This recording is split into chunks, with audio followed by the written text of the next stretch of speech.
Hello and welcome to another edition of Addition. I'm your host, Addy Snowden. I'm a big tech product manager, futurist, tech optimist, artist, and creator. And I'm here bringing you the news, the hot topics in tech, things I'm geeked out about, some career advice, and today especially some financial advice that you guys did not ask for. So before I get into today's episode, you can follow me on TikTok, Instagram at Addition with Addy. If you're watching on YouTube, go ahead and hit the like button and subscribe. You can also follow me on Twitter, Addition Pod, at Addition Pod, and you can also follow me at Addy Adewusi for my personal Twitter. And if you never want to miss an update, subscribe to my Substack. It's additionpod.substack.com.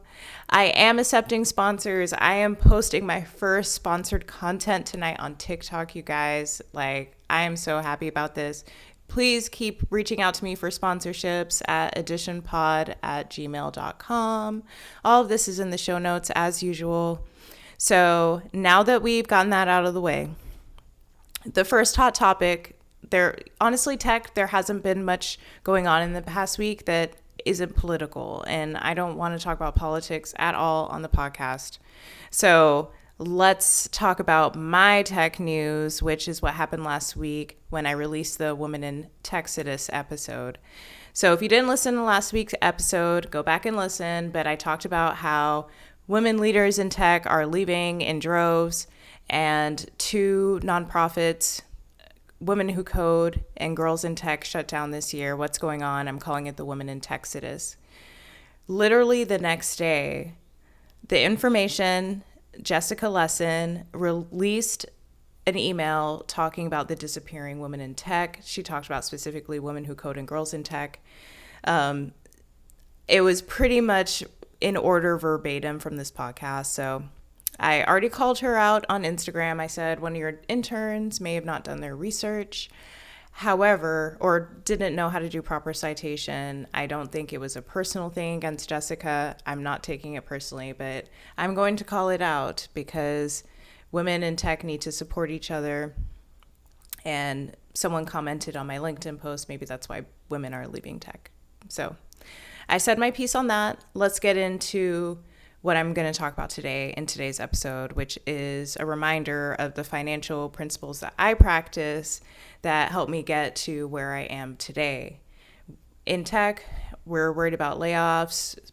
Severance packages are getting smaller.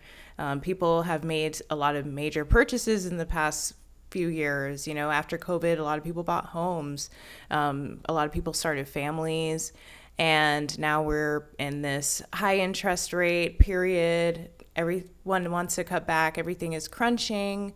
Jobs aren't as plentiful as they were before. You guys know the deal. So it may seem like the right time to get a refresher on what I have learned as a student of personal finance. And I stopped talking about money for a while. Money was actually my first podcast. It was called Maddie Money. I went on a couple podcasts in the money world. And, it was my brand. I was promoting it, but I stopped talking about money because people don't like to hear it, or they hear it and they don't want to take the advice. And I was encouraged to get over it and just talk about it anyway because it's a strength and superpower of mine.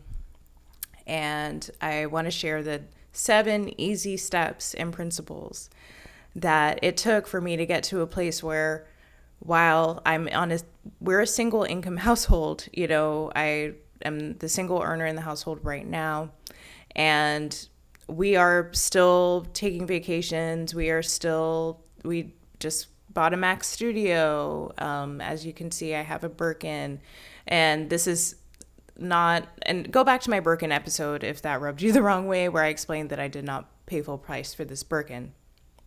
But it looks like I'm comfortable, and it's because I followed these 7 steps, these 7 principles, and these are not mine. They are credited to a guy called Dave Ramsey, who is from Tennessee, the Nashville area. I started listening to him when I found out I had student loans. I honestly didn't really register that I would have student loans. I thought maybe I would have $5,000 in student loans.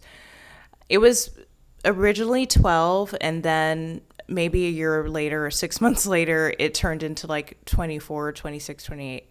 Anyway, I found myself $30,000 in debt at the time, and this is within a year of graduating college. So I was just randomly searching for how can I learn about money. I think the only person I knew at the time who talked about money was Jim Cramer, Mad Money.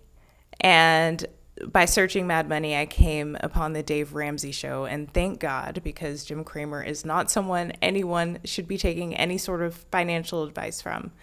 So I learned about Dave Ramsey, and I started listening to his podcast. It's free. You don't have to sign up for any of his coaching. You don't even have to buy any of his books. Just listen to the people who call in and ask him about money questions. I feel like for 5 years straight, I just listen to Dave Ramsey in my free time. He also has a YouTube channel with playlists based on whatever specific topic that you want to learn about money, whether it's buying a car, house. Like, I feel like an expert in buying. I'm a spending expert because through him, it's like not even just his stuff. He's recommended so many books like The Millionaire Next Door, which I highly, highly, highly recommend, which tells you like the truth about millionaires based on facts and not what people are saying they're doing on Instagram. So anyway, so let's get into the 7 baby steps. It's so simple. It's so simple, but it's the hardest thing for people to do because it is so simple. Like, it's easy. All you have to do is make a decision to do it and commit to the 7 baby steps. It may be more challenging and more dramatic of a shift if you're older and more established and have a house and have kids, but I know most of you guys are not in that status, so you can go ahead and just start right now, and the only person who's going to have temporary sacrifices is you, which is the best thing ever because it gives you such a superpower. So, all right, let's get into it. So there's 7 baby steps. Start with baby step 1.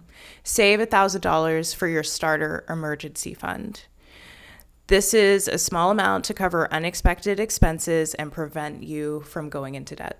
So some of you guys may have like $100,000 in student loans and like $5,000 in savings, and it sounds $1,000 doesn't seem like enough, but some of you guys don't have $1,000 yet in your savings account, so you need to do whatever you possibly can to get that $1,000 in the savings account. He used to talk about delivering pizza because it's really not that hard, you guys. $1,000 is not a large amount of money to earn through labor. Like, it's really not that hard. You maybe even have stuff around your house that you could sell for $1,000 if you don't want to even give labor. But if you are hearing me right now and that is not resonating with you and you think $1,000 is a lot of money to save, this is exactly why it's the first baby steps, because you got to bring money down off a pedestal in order to get control over it. You need to start controlling your money as opposed to letting your money control you. $1,000 is not hard to make. You can work a weekend catering and make $1,000. So whatever you got to do, meditate, breathe, say some affirmations to believe that you can do that for yourself. Do it. And that's the first step. Save that $1,000. And that just sits in your savings account, doesn't sit in your checking account, and it does not sit in your high yield savings account that you can't access in an emergency, because this is an emergency fund. Okay. All right. So that's baby step 1. So baby step 2 is pay off all of your debt except your house, using the debt snowball method. So yes, there are 7 baby steps, and baby step 2 is pay off all debt outside of your house. I know some other personal finance people may be more or less debt averse, but having debt is the single biggest drag on your greatest income generation tool, which is your wealth. That's something that Dave says all the time. So anything positive I say about money or anything that rings a bell or rings true, that's not from my own wisdom. It's from Dave. I got it from Dave or one of his books that he recommended. I'm not taking credit for any of that. But some people need to hear it from me as opposed to Dave, and that's why I'm repeating it. Okay. So the debt snowball method is when you list your debts smallest to largest and pay your smallest debt off first. And then once that's the smallest debt's paid off, you put that payment in addition to the payment on the next debt. So most people are just paying minimum payments across all of their debts. So now you're going to throw as much as you can into the smallest debt and pay minimum payments on everything else.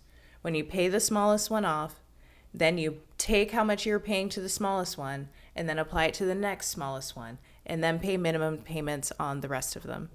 That's the debt snowball method. You can Google it and get a more thorough example, but it is no more complicated than what I just said. Order your debt smallest to largest. Pay off the smallest one as fast as you can first, and then the next, and then the next, and then the next. That's how you do it. Interest rate, don't care about it, don't worry about it, which I know is blasphemy, but it is not about interest rate. If you cared about interest rates, you wouldn't have taken the debt out in the first place. If you're worried about this super high interest rate that you have to pay off and you want to pay it off first,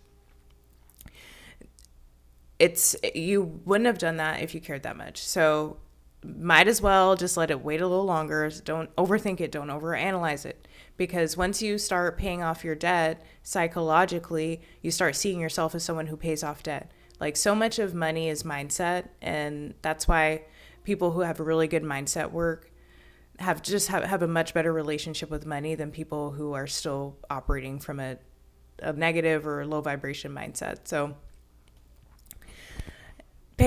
we want to train our brain to believe that we're good with money, because if we've been telling ourselves that we've been bad with money our whole lives, and all of a sudden you're going to adopt this plan, you need to understand that now that you're good with money. So these aren't just principles, they're practices. Okay. So baby step 3. So baby step 3 is when all your debt is paid off except your house. Now you save a 3 to 6 months worth of expenses in a fully funded emergency fund.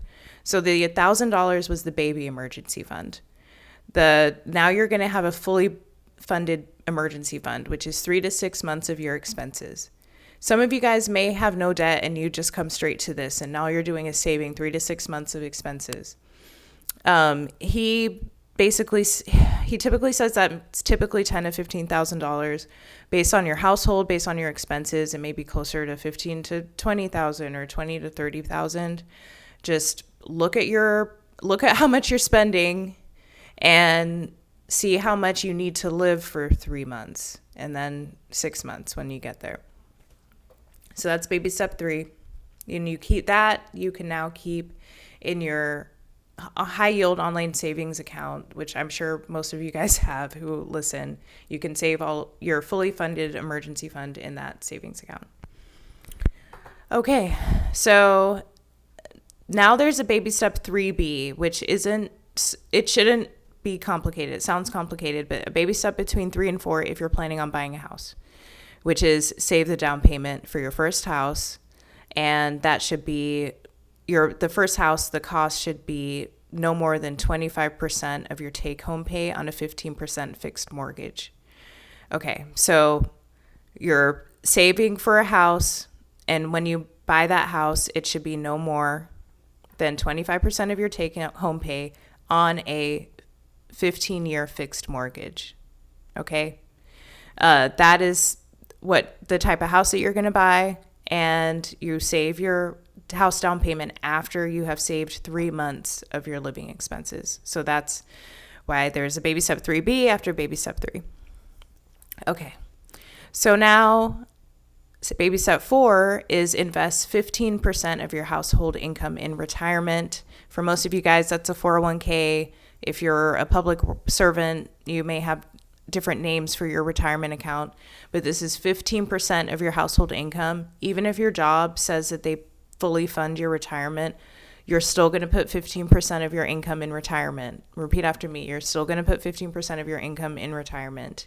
Once you do that, you don't even have to worry too much about your future, because it's just happening in the background. Just get it auto drafted from your paycheck, and you're typically, whatever firm you're using, Fidelity, whatever, they tell you how many years you have to work until you retire based on how much you're contributing. So if you're not contributing in retirement, this message is for you, but remember, this is baby step 4. So don't listen to all of this and say, oh, I'm going to pay off all my debt and start putting 15% in my retirement and save for a house. Like, you can't do all of these things at one time. They're ordered steps. You do them one by one by one. Okay. So then after that, in terms of investment, I am not a financial advisor, but most people, and he has an investment philosophy that honestly is just too complicated for me, even though it's really simple. So I just put everything in the S&P 500 because that's what Warren Buffett said to do. And it consistently goes up and it has worked for me. So don't quote me on that. But if you don't know where to start, that's where I would start because I literally did start there. You can also do the total stock market index fund, which is literally every stock in the stock market. So you're not like picking individual stocks. A lot of really, really, really smart people, or that I assume are really smart people I know, do this. And it is really devastating to watch because I really want it to work out for them. But that is just not the move. If you're doing that kind of stock picking, Robin Hood investing, you need to do that with like your play money on the side, not with your household retirement. So that's baby step 4. So baby step 5, 6, and 7 are all done at the same time because people are different life stages. So baby step 5 is save for your kids' college fund. Baby step 6 is pay off your home early. And baby step 7 is build wealth and give generously. So, if you have kids, that's when you start saving for your kids' college. After you are debt free, have a fully funded emergency fund, you're saving for your kids' college, you can start paying off your house early. And once you have a paid off house, you can build wealth and give generously. So those are the 7 baby steps. So I don't have kids and I don't own a home. So I guess we're kind of saving for a house down payment right now. We are saving for a house down payment. We don't necessarily plan on buying a house anytime soon, but we just want to start saving just in case. But because it's not an immediate need, because, geographically we're in Atlanta right now, but we're just too young to like feel ready to root down anywhere. So it's just not in our immediate future. But so if we have extra savings, we put it in our house down payment fund. But right now we're just building wealth and giving generously. So, and saving for our house.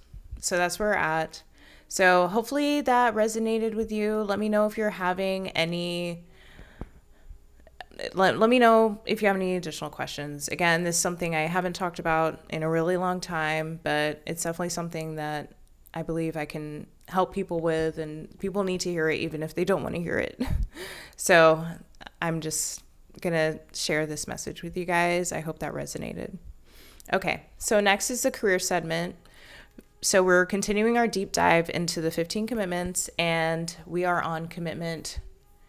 Let me see what number it is.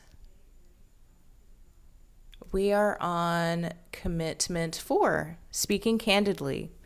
So the first part of the commitment is I commit to saying what is true for me. And the second part of the commitment is I commit to being a person to whom others can express themselves with candor. So this is one of the few commitments where you really can't do it until you have an agreement with the person that you're interacting with, whether it's a manager or a spouse or a family member or a friend.